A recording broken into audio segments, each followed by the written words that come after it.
سورہ اعراف کی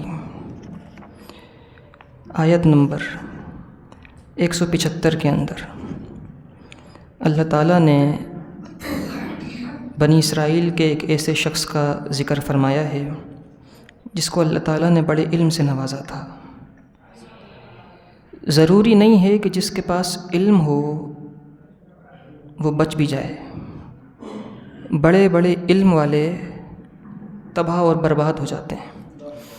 اس کی ایک بہت بڑی مثال یہ ہے کہ شیطان کوئی کم علم والا نہیں تھا، بہت بڑا عالم تھا، بلکہ فرشتوں کو بھی پڑھایا کرتا تھا، فرشتوں کے درمیان استاد ہونے کا درجہ رکھتا تھا، لیکن کیونکہ اللہ تعالیٰ کا نافرمان تھا، اللہ کی بات نہیں مانی، ذلیل و خوار ہوا، قیامت تک کے لیے ملعون ہو گیا۔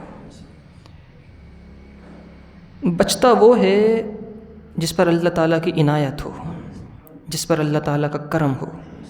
سیدی حضور غوث اعظم رضی اللہ تعالیٰ عنہ کو جب اللہ تعالیٰ نے مقام غوثیت عطا فرما دیا تو شیطان آپ کے پاس آیا اور کہنے لگا، اے عبد القادر، اللہ تعالیٰ نے تمہیں بڑے مقام اور مرتبے سے نواز دیا ہے، اللہ تعالیٰ نے تمہیں اتنا بڑا مقام دے دیا ہے، غوث اعظم بنا دیا ہے کہ اب تمہیں نمازوں کی ضرورت نہیں ہے، اب نمازیں مت پڑھنا، نمازیں چھوڑ دو۔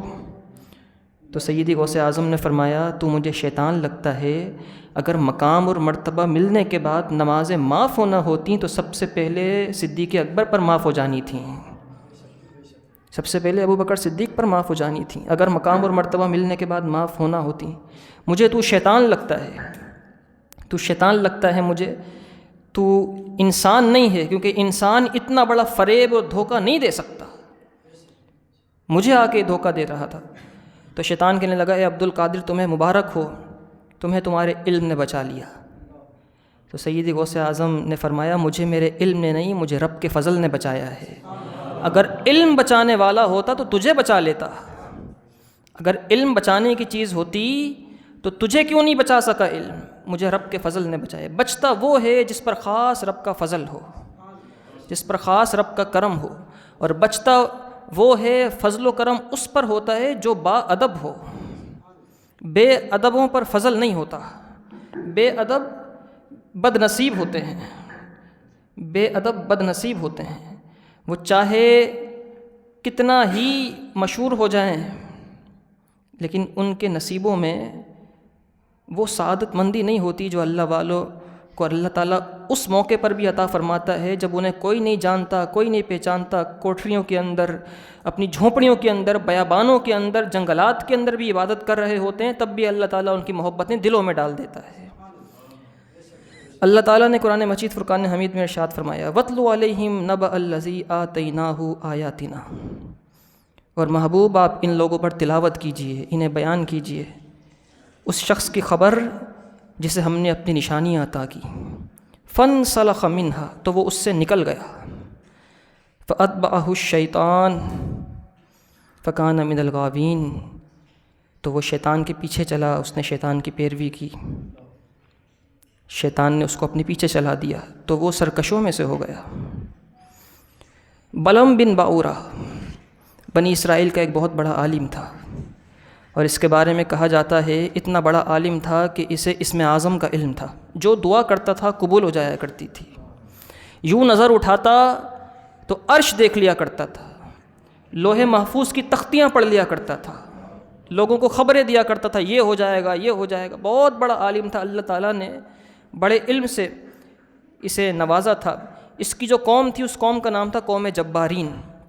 حضرت موسیٰ علیہ السلام قوم جبارین سے جہاد کرنے کے لیے نکلے بنی اسرائیل کو اپنے ساتھ لے کر، تو اس کی جو قوم تھی قوم جبارین، اس کے لوگ بلعم بن باورہ کے پاس آئے اور کہنے لگے، اے بلعم بن باورہ، حضرت موسیٰ علیہ السلام ایک بہت بڑا لشکر لے کر آ رہے ہیں، ایک کام کرو، ان کے لیے بد دعا کر دو۔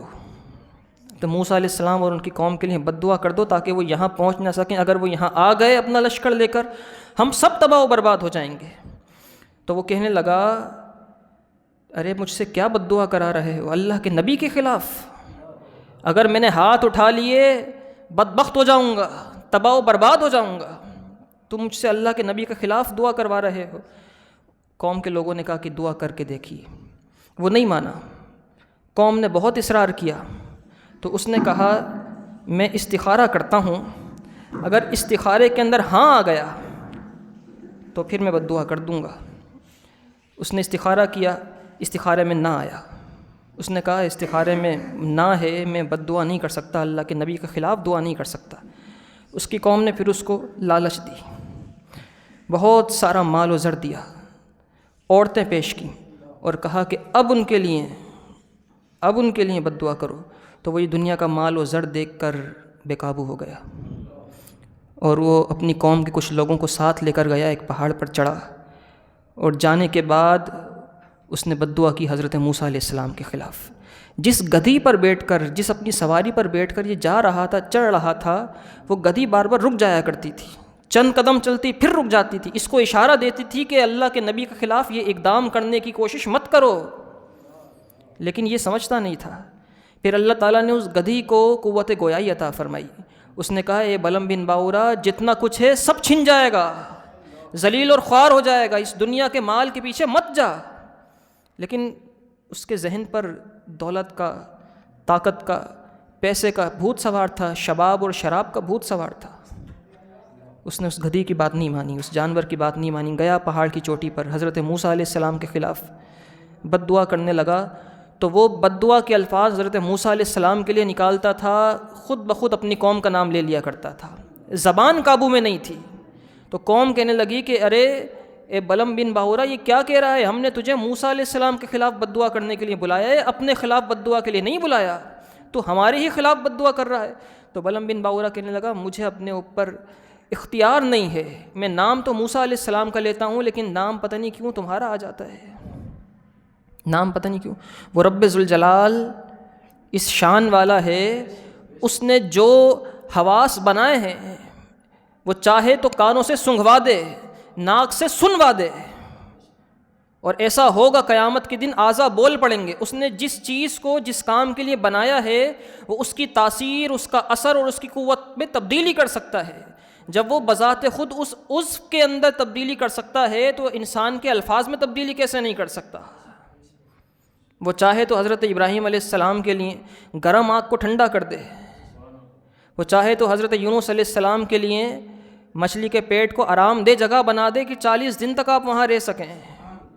وہ بڑا رحیم ہے، وہ کریم ہے، اس کی قدرت سے ہی سب کچھ ہوتا ہے، اور جہاں اس کی رضا اور مرضی شامل نہ ہو وہ تبدیل کر سکتا ہے ہر معاملے کو، ہر چیز کو بدل سکتا ہے۔ وہ نام لیتا تھا حضرت موسیٰ علیہ السلام کا بد دعا کرنے کے لیے، لیکن خود بخود نام اس کی اپنی قوم کا زبان پر آ جایا کرتا تھا۔ اسی طریقے سے وہ نام لیتا رہا اور اس کی زبان لٹک کے سینے پر آ گئی۔ اس نے پھر اپنی قوم سے کہا کہ تم نے میرے ساتھ برا کیا، تم نے مجھ سے ایک نبی کے خلاف بد دعا کروائی، اور اس کی وجہ سے اللہ تعالیٰ نے میری دنیا بھی برباد کر دی، آخرت بھی برباد کر دی۔ اور پھر ایسے ہی خائب اور خاسر اور ذلیل و خوار ہو کر وہ بلم بن باورا مرا۔ قرآن مجید فرقان حمید نے فرمایا وَلَوْ شِئْنَا لَرَفَعْنَاهُ بِهَا، اگر ہم چاہتے تو اس کو بلند کر دیتے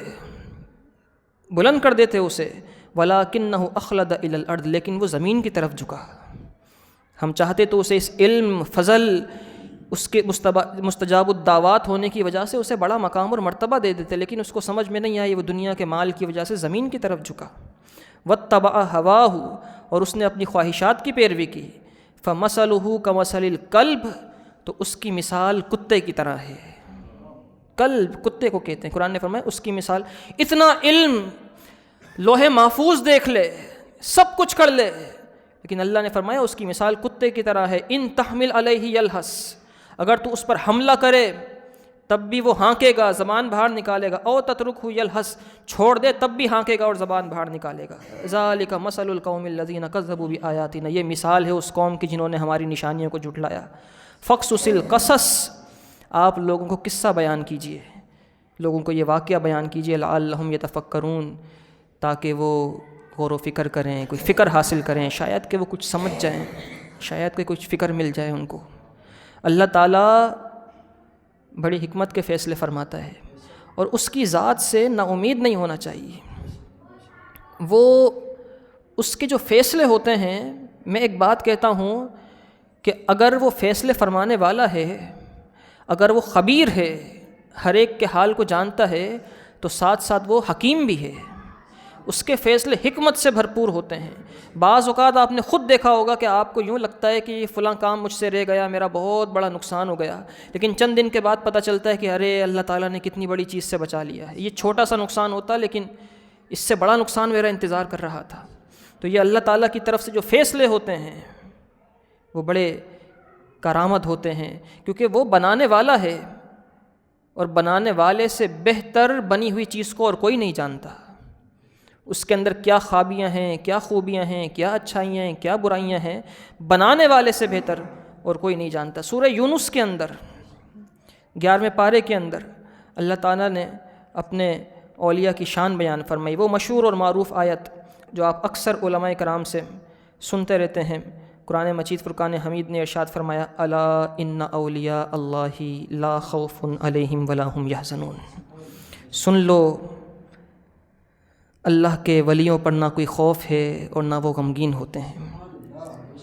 غم اور حزن یہ دونوں اردو میں بھی لفظ استعمال ہوتے ہیں، حزن اور ملال، اور خوف کا لفظ بھی اردو میں استعمال ہوتا ہے۔ اس آیت کے اندر دونوں لفظ ایک ساتھ ہیں، لا خوف علیہم ولا ہم یحزنون، حزن بھی ہے اور خوف بھی ہے، اور حزن غم کو کہتے ہیں، خوف ڈر کو کہتے ہیں، اور جہاں ملال ہو وہاں پر بھی خوف ہوتا ہے، جہاں غم ہو وہاں بھی خوف ہوتا ہے۔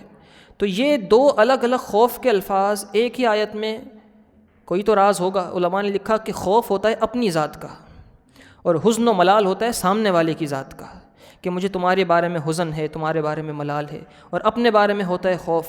تو اللہ کے ولیوں پر نہ خوف ہے نہ حزن ہے، اس کا مطلب یہ ہے کہ اللہ والوں کو اللہ نے وہ مقام اور مرتبہ دیا ہے کہ نہ انہیں اپنی ذات کا خوف ہوتا ہے اور نہ انہیں اپنے ماننے والوں کا خوف ہوتا ہے، تو انہیں بھی بچا لیتے ہیں، ان کی بھی رہنمائی کرتے ہیں، ان کی بھی حاجت روائی کرتے ہیں۔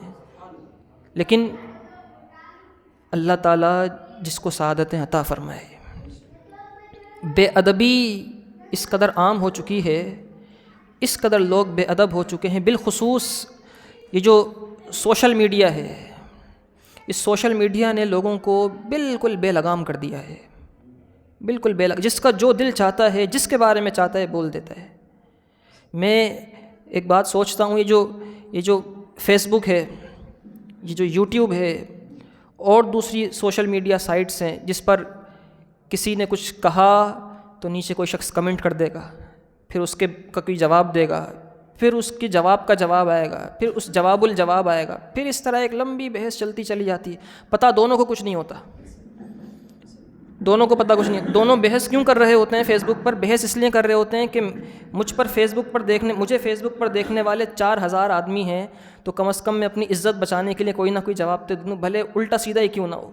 پھر وہ جوابات دینے پر کبھی کبھی بہت آگے نکل جاتے ہیں، بہت آگے نکل جاتے ہیں اپنی عزتیں بچانے۔ نہ جواب سننے والے کو کچھ پتہ ہوتا ہے وہ کیا جواب دیا جا رہا ہے، نہ دینے والے کو پتہ ہوتا ہے۔ میں اس کی ایک مثال دیتا ہوں، کل میں ان بچوں کو بھی دے رہا تھا کہ یہ جو فیس بک ہے نا، ایک زمانہ تھا، اب بھی پتہ نہیں وہ بچے کھیلتے ہیں کہ نہیں، وہ گیند ہوتی تھی ربڑ کی، وہ ایک دوسرے کو بچے مارتے تھے، جس کے ہاتھ میں آ جائے وہ دوسرے کو پکڑ کے مارتا تھا۔ مارا ماری ہو یا مارا پیٹی ہو، یا مجھے کل ایک اور بھی لفظ اس کا پتہ چلا، نہ جانے کیا نام تھا، سٹ کٹ، اس طرح سٹا کٹا کوئی اس کا نام تھا۔ اس طرح سے جو ہے وہ یہ نام اس کھیل کے تھے۔ تو میں یہ کہتا ہوں، یہ جو فیس بک ہے نا، یہ مارم پیٹی کی طرح ہے کہ جس کے آپ نے کمنٹ کیا، اس نے پھر ایک اور بال اٹھائی، وہ آپ کو مار دی، پھر دوسرا اٹھائے گا وہ آپ کو مار دے گا، پھر تیسرا اٹھائے گا وہ آپ کو مار دے گا۔ تو اس کا بہتر طریقہ یہ ہے، اب وہ ہے کھیل بچوں کا، اگر کوئی بڑا اس کھیل میں کودے گا تو یقیناً بچے اس کو بھی ماریں گے۔ تو بہتر طریقہ یہ ہے کہ اس کھیل میں شامل ہی نہ ہوا جائے، یا اگر شامل کوئی ہو بھی رہا ہے تو محض دیکھے دور سے کھڑا ہو کر، اس کھیل کا حصہ نہ بنے۔ اور جہاں آپ کو لگے کہ یہ کھیل بہت زیادہ آگے جا چکا ہے، بہت شریعت کی حدود تجاوز کر دی ہیں کمنٹ کرنے والوں نے، گیند ایک دوسرے کو مارنے والوں نے، تو آپ یوں کیجئے کہ پھر ان کی گیند ہی لے لیں، پھر ان لوگوں کو وہاں سے بلاک کر دیں یا ختم کر دیں یا وہ چیزیں ڈیلیٹ کر دیں۔ یہی حل ہے، اس کے علاوہ اس بچوں کے کھیل کو روکنے کا کوئی اور حل نہیں ہو سکتا۔ ورنہ بے ادبی کا شائبہ ہے، جس کو اللہ تعالیٰ ادب عطا فرمائے۔ حضرت امام ابن ملقن بخاری شریف کی شرح آپ نے فرمائی ہے، آپ فرماتے ہیں کہ میں ایک کتاب ہے البکاء والرقا، آپ فرماتے ہیں حضرت عبداللہ ابن مبارک رضی اللہ تعالیٰ عنہ نے فرمایا کہ ہم مکہ مکرمہ میں حاضر تھے اور ایک شخص کو دیکھا کہ وہ خانہ کعبہ کے پاس کھڑا ہے۔ عبداللہ ابن مبارک فرماتے ہیں کہ میرے ساتھ حضرت امام مالک بھی تھے، ہم دونوں حج کا موسم تھا، حج کرنے کے لیے گئے، مکے میں قحط سالی تھی، لوگ حرم کعبہ میں کھڑے ہو کر دعائیں کر رہے تھے، اے اللہ بارش عطا فرما، بارش عطا فرما، کوئی سجدے میں، کوئی رکوع میں، کوئی قیام میں، کوئی رو کے، کوئی گڑ گڑا کے دعائیں کر رہا ہے، مختلف انداز تھے، ہر ایک اپنے اپنے طریقے سے بارش کا پانی مانگ رہا تھا۔ کہتے ہیں ہم دو بھی دعا کر رہے تھے، لیکن ہم نے اچانک سے دیکھا کہ ایک سیاہ فام غلام ہے، سیاہ حبشی رنگ کا غلام ہے، وہ کونے میں کھڑا ہے اور وہ ہاتھوں کو یوں آسمان کی طرف بلند کر کے دعا کر رہا ہے، اور وہ دعا کے الفاظ کیا کہہ رہا ہے؟ حضرت عبداللہ ابن مبارک کہتے ہیں وہ یہ دعا کہہ رہا ہے، اے اللہ ہمیں معاف فرما دے، ہمارے گناہ بہت بڑھ گئے، ہم نے بہت بدکاریاں کر لیں، ہم نے بہت برائیاں کر لیں، ہم نے تیری بہت نافرمانیاں کر لیں، ہم نے تیری ایک نہ مانی، اے اللہ تو ہم سے ناراض ہو گیا ہے نا، پانی تو بڑی عام سی چیز ہے، تو نے اس کو بھی روک لیا ہے نا، ہم اس قدر آگے بڑھ چکے ہیں نا، اے اللہ ہم نے اتنے گناہ کر لیے ہیں نا، تو ہم سے بالکل ہی ناراض ہو چکا ہے، اے اللہ بارش عطا فرما دے، اے اللہ بارش عطا فرما دے، ابھی بارش عطا فرما دے، ابھی بارش عطا فرما دے۔ کہتے ہیں عبداللہ ابن مبارک میں دیکھ رہا تھا سب لوگ دعائیں کر رہے تھے، لیکن جیسے ہی اس نے یہ کہا نا ابھی بارش عطا فرما دے، نہ جانے کہاں سے بادل آئے، بارش شروع ہو گئی۔ کہتے ہیں میں نے حضرت امام مالک کو جا کر کہا کہ امام مالک، لوگ تو یہاں بہت سارے ہیں، ہم دونوں بھی بڑے لوگوں میں مشہور ہیں، بڑے مقام اور مرتبے کے اعتبار سے، لیکن اے امام مالک بات یہ ہے کوئی اور ہے جو ہم سے بھی آگے جا چکا ہے، کوئی اور ہے جو اس کے بہت قریب ہو چکا ہے، یہ جو بارش ہوئی ہے یہ جس کی وجہ سے ہوئی ہے وہ ایک غلام ہے جو کسی کو دکھا نہیں، جو کسی کو نظر نہیں آیا، اے امام مالک کوئی اور ہے جو اس رب سے بہت مل چکا ہے۔ آپ کہتے ہیں میں اور امام مالک ابھی یہ بات کر ہی رہے تھے کہ ہم نے دیکھا وہ غلام نکلا اور اب حرم سے باہر چلا گیا، حرم سے باہر چلا گیا۔ کہتے ہیں حرم سے باہر گیا، ہم اس کے پیچھے پیچھے بھاگے تو ہم نے دیکھا کہ وہ ایک بوڑھے آدمی کے گھر میں داخل ہو گیا، بوڑھے شخص کے گھر میں داخل ہو گیا۔ وہ بوڑھا شخص کون تھا؟ وہ غلام بیچا کرتا تھا، اور وہ جو دعا کر رہا تھا وہ بھی ایک حبشی غلام تھا۔ کہتے ہیں ہم اس بوڑھے شخص کے پاس گئے جس گھر میں وہ داخل ہوا تھا، ہم نے اس سے کہا یہ جو تمہارے گھر میں غلام ہے تم بیچتے ہو؟ اس نے کہا ہاں بیچتا ہوں۔ اس نے کہا ہمیں غلام خریدنا ہے۔ حضرت عبداللہ ابن مبارک نے کہا ہم نے غلام خریدنا ہے۔ اس نے کہا کل آ جائیے گا، جو غلام پسند آئے آپ ہم سے خرید لیجئے گا۔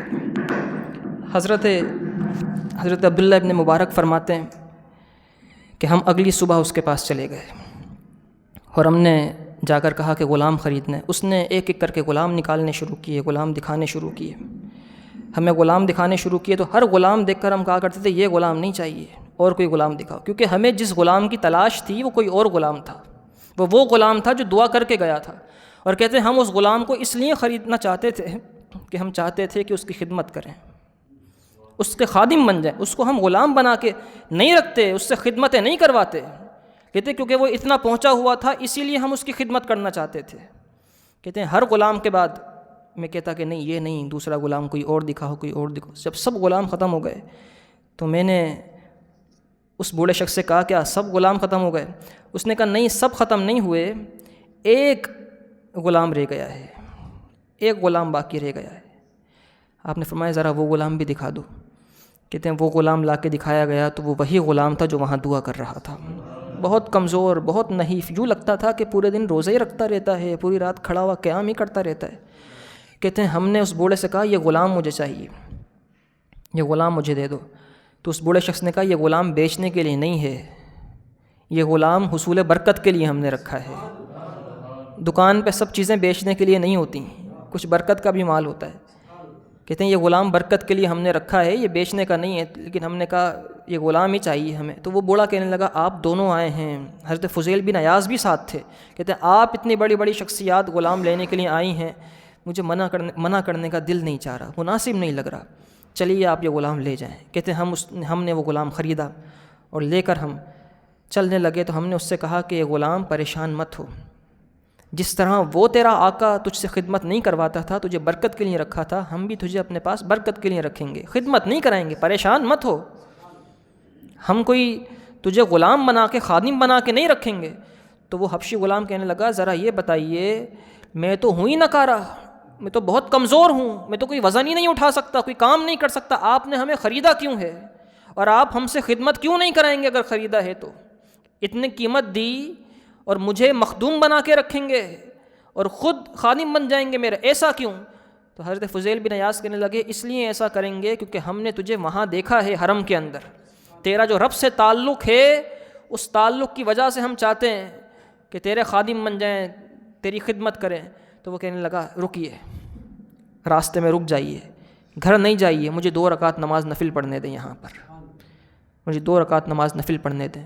تو حضرت فضیل بن عیاض کہتے ہیں چلو 2 رکعت نماز نفل پڑھو۔ اس نے وہیں پر ہی مصلی بچھایا، ہمارے پاس مصلی تھا، وہ وضو کیا ہوا تھا، اس نے وہاں 2 رکعت نماز نفل پڑھے اور پڑھنے کے بعد اس نے ہاتھ اٹھائے، اس نے کہا اے اللہ میں تیرا بندہ ہوں، میرا جو تجھ سے تعلق ہے وہ اب تک لوگوں سے چھپا ہوا تھا، لیکن اب میری تجھ سے محبت اور میرا تجھ سے تعلق کھل گیا ہے، میں نہیں چاہتا تھا یہ راز کسی پر کھلے، میں نہیں چاہتا تھا کہ میرا اور تیرا تعلق کسی پر کھلے، اے اللہ بس اب تو مجھے اپنے پاس بلا لے، میں نہیں چاہتا کہ لوگ میرے ساتھ میری واہ واہ کریں اور مجھے دیکھ کر یوں میری خدمت کریں، اب مجھے بس اپنے پاس بلا لے۔ حضرت فضیل بن عیاض کہتے ہیں ہم اس کے پاس گئے، ہم نے کہا یہ دعا نہ کر، ہم تیری خدمت کرنا چاہتے ہیں۔ وہ کہنے لگا خدمت اس وقت کرتے تو مزہ آتا جب مجھے کوئی نہیں پہچانتا تھا، اب میرا راز مخلوق پر کھل چکا ہے، اب میرا راز مخلوق پر کھل چکا ہے۔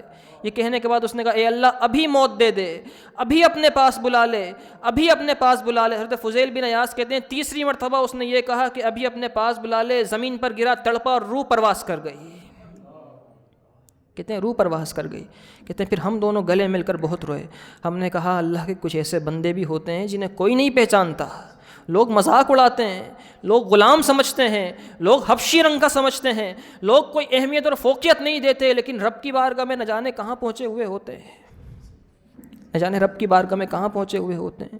یہ جو سوشل میڈیا کا دور ہے نا، اس نے اتنی تباہی پھیلائی ہے، اتنی تباہی پھیلائی ہے جس کی کوئی انتہا نہیں۔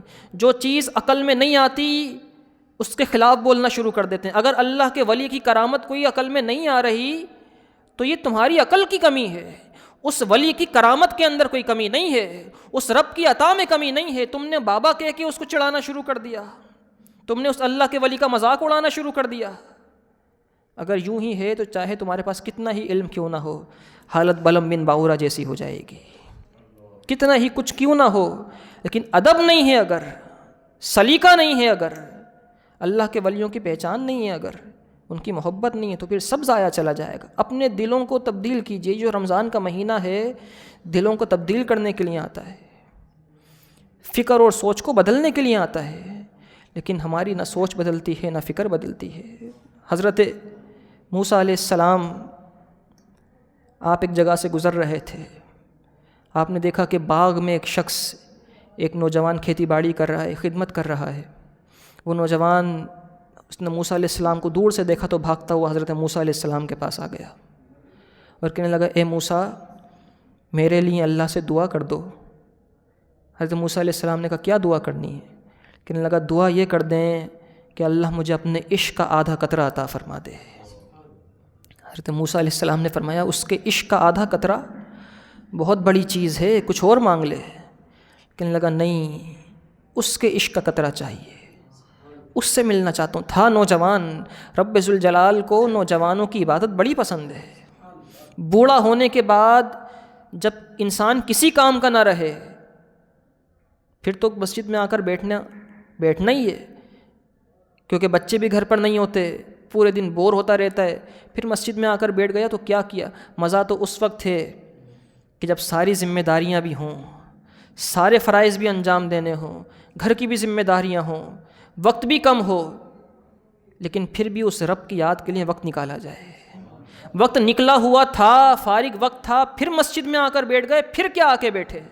مزہ تو اس وقت ہے نا کہ جب اس کے عشق کا اظہار کیا جائے، جس سے محبت ہوتی ہے، عشق ہوتا ہے، پیار ہوتا ہے، اس کے لیے وقت نکالا جاتا ہے۔ اس ٹائم یہ بہانہ نہیں بنایا جاتا کہ میری دکان کا پرائم ٹائم تھا، دوپہر کا وقت ہے، گاہک بہت آتے ہیں، ظہر کی نماز پڑھ نہیں سکتا، یہ بہانہ اس وقت نہیں ہوتا۔ اس وقت تو مسجد میں آنا پڑتا ہے۔ وہ شخص کہنے لگا کہ موسیٰ اللہ سے عشق کے آدھے قطرے کی دعا کر دو۔ حضرت موسیٰ علیہ السلام نے کہا کہ کچھ اور مانگ لے، اے نوجوان کچھ اور مانگ لے۔ اس نے کہا کہ نہیں، اللہ کے عشق کا آدھا قطرہ چاہیے بس۔ اس نے اصرار کیا، ضد کی، تو حضرت موسیٰ علیہ السلام نے اس کے لیے ہاتھ اٹھائے، اے اللہ اسے اپنے عشق کا آدھا قطرہ عطا فرما۔ نبی کی دعا تھی، اس قدر جلیل القدر پیغمبر کی دعا تھی، قبول ہوئی، اللہ تعالیٰ نے اسے اپنا عشق عطا فرما دیا، عشق حقیقی مل گیا۔ بہت عرصے کے بعد حضرت موسیٰ علیہ السلام کا پھر اسی بستی سے گزر ہوا، تو حضرت موسیٰ علیہ السلام نے وہاں کے لوگوں سے پوچھا کہ نوجوانوں، اے لوگوں یہ بتاؤ، یہاں پر ایک نوجوان تھا جس کے لیے ہم نے اللہ کے عشق کے آدھے قطرے کی دعا کی تھی، وہ کہاں ہے؟ تو وہ لوگ کہنے لگے، موسیٰ جب سے آپ نے اس کے لیے دعا کی ہے بستی میں رہتا ہی نہیں ہے، جنگلوں بیابانوں میں رہتا ہے، آتا ہی نہیں ہے، نہ جانے کیا حلیہ اس نے بنا رکھا ہے، نہ جانے کیسا حال اس نے بنا رکھا ہے۔ حضرت موسیٰ علیہ السلام نے فرمایا، بتاؤ ہے کہاں، کس علاقے میں رہتا ہے، کس طرف گیا ہے، کون سے بیابان میں، کون سے جنگل میں رہتا ہے، کون سے پہاڑیوں میں اور غاروں میں رہتا ہے؟ لوگوں نے کہا کہ اس طرف چلے جائیں، یہاں جو پہاڑی سلسلہ ہے ان پہاڑوں کے کسی غار میں وہ شخص آپ کو نظر آ جائے گا۔ حضرت موسیٰ علیہ السلام اس طرف گئے تو دیکھا کہ وہی نوجوان جس کے لیے عشق کے قطرے کی دعا کی تھی، وہ آسمان کی طرف یوں ہاتھ اٹھا کے بس تکے جا رہا تھا، دیکھے جا رہا تھا، آسمان کو دیکھے ہی جا رہا تھا۔ حضرت موسیٰ علیہ السلام نے اس کو آواز دی، اے نوجوان میری بات سن۔ اس نوجوان نے حضرت موسیٰ علیہ السلام کو نہیں دیکھا۔ پھر حضرت موسیٰ علیہ السلام نے اپنا تعارف کرایا، کہا، اے نوجوان میں موسیٰ ہوں، میری بات سن۔ اس نے نہیں دیکھا حضرت موسیٰ علیہ السلام کو۔ پھر حضرت موسیٰ علیہ السلام نے اسے اپنی دعا یاد کرائی اور کہا، اے نوجوان سن، میں وہ موسیٰ ہوں جس نے تیرے لیے اللہ کے عشق کے آدھے قطرے کی دعا کی تھی، میری بات سن، مجھے دیکھ۔ اس شخص نے پھر نہیں دیکھا حضرت موسیٰ علیہ السلام کو۔ اللہ تعالیٰ نے وہی فرمایا، اے موسیٰ اسے آواز مت دے، اسے مت بلا، جسے ہم اپنا بنا لیتے ہیں نہ پھر کسی کو دیکھتا ہے نہ پھر کسی کو سنتا ہے، جسے ہم اپنا عشق دے دیتے ہیں نہ پھر کسی کو دیکھتا ہے نہ کسی کو سنتا ہے، دنیا کے لیے دیوانہ ہو جاتا ہے وہ۔ تو یہ مہینہ اس سے عشق مانگنے کا مہینہ ہے، اس سے محبت مانگنے کا مہینہ ہے۔ یہ دنیا کی محبتیں یہیں رہ جائیں گی، یہ گناہ یہیں رہ جائیں گے۔ گناہ کرنے کے بعد لذت ختم ہو جاتی ہے گناہ کی، لیکن وہ گناہ ہمیشہ کے لیے لکھ دیا جاتا ہے۔